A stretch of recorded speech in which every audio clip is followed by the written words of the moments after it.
Somaliland, a nation that declared its independence from Somalia over 3 decades ago in 1991. It has its own government, its own currency, and its own army, yet the world has not officially recognized it. The story of Somaliland is one of resilience, a journey from a colonial past to a self-declared sovereign state. To understand why its people chose this path, we must look back in time, to a period when the Somali people were divided by the ambitions of European empires. The late 19th century saw the scramble for Africa, and the Somali-inhabited territories were carved up between Britain, Italy, and France. The northern region became the British Somaliland Protectorate, while the larger southern territory fell under Italian rule. These two colonial powers governed their territories very differently, planting the seeds for future conflict.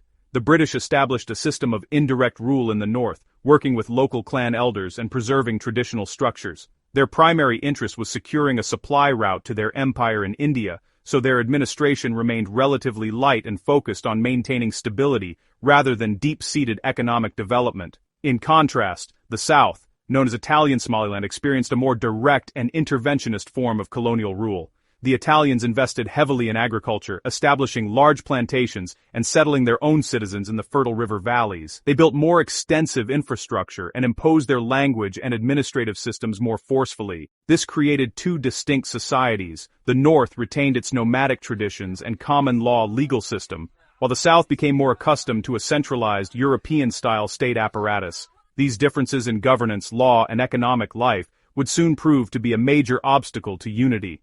When the colonial era drew to a close after the Second World War, a powerful wave of pan-Somalism swept across the land. The dream was to unite all Somali-speaking peoples into one great nation, a greater Somalia. On 26 June 1960, British Somaliland gained its independence from Britain. Just 5 days later, on 1 July 1960, Italian Somaliland also became independent.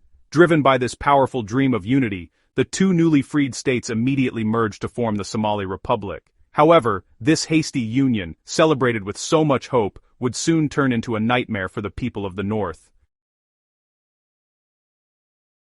The union between the former British Protectorate and the Italian colony was unequal from the very beginning. The capital city, Mogadishu, was in the south, and political power quickly became concentrated there. People from the north, who had voluntarily joined the union for the greater good of the Somali people, found themselves marginalized. Key government positions, military commands, and economic resources were overwhelmingly given to Southerners. The legal and administrative systems of the Italian South were adopted, making Northerners feel like foreigners in their own country. The dream of a united Somali nation was fading fast, replaced by a harsh reality of political and economic disenfranchisement.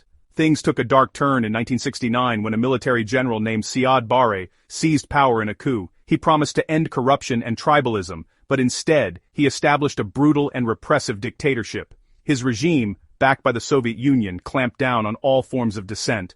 Barre's government favored his own clan and used the state's power to punish others, particularly those from the north. The Isaac clan, the majority group in Somaliland, was singled out for persecution. Their businesses were seized, their people were removed from government posts, and they were subjected to constant harassment by the state's security forces. By the 1980s, this persecution escalated into a full-blown campaign of terror. In response to the growing strength of the Somali national movement, a northern-based rebel group fighting against Barre's tyranny, the regime unleashed its full military might on the people of Somaliland. The city of Hargeisa, the former capital of British Somaliland, was systematically destroyed. Fighter jets took off from the local airport to bomb the city's residential areas, markets, and hospitals. This horrific campaign is now widely referred to as the Isaac Genocide, a deliberate attempt to wipe out an entire community. The violence was unimaginable. Government forces carried out mass executions, laid hundreds of thousands of landmines across the countryside, and destroyed water wells to make the land uninhabitable. An estimated 200,000 people from the north were killed, and hundreds of thousands more fled their homes, becoming refugees in neighboring Ethiopia. The union that had begun with so much promise in 1960 had ended in a genocidal war waged by the state against its own citizens.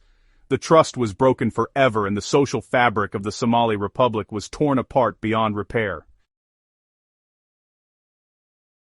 In 1991, the brutal regime of Siad Barre finally collapsed. As rebel forces closed in on Mogadishu, the entire country of Somalia descended into chaos, civil war, and famine. Warlords carved up the South into personal fiefdoms, and the state completely disintegrated. But while the South fell apart, the people of the North chose a different path. The victorious Somali National Movement fighters and clan elders decided against revenge. Instead of continuing the cycle of violence, they initiated a series of community-led peace conferences. They knew that the only way to build a future was through dialogue and reconciliation, not through the barrel of a gun. These traditional peace gatherings, known as shears, brought together elders from all the clans in Somaliland. They sat under acacia trees, just as their ancestors had done for centuries, to discuss their future. After lengthy and difficult negotiations, they made a historic decision. At a grand conference in the town of Barrow in May 1991, they declared the revocation of the 1960 Act of Union and re-established the independent Republic of Somaliland, based on the old borders of the British Protectorate.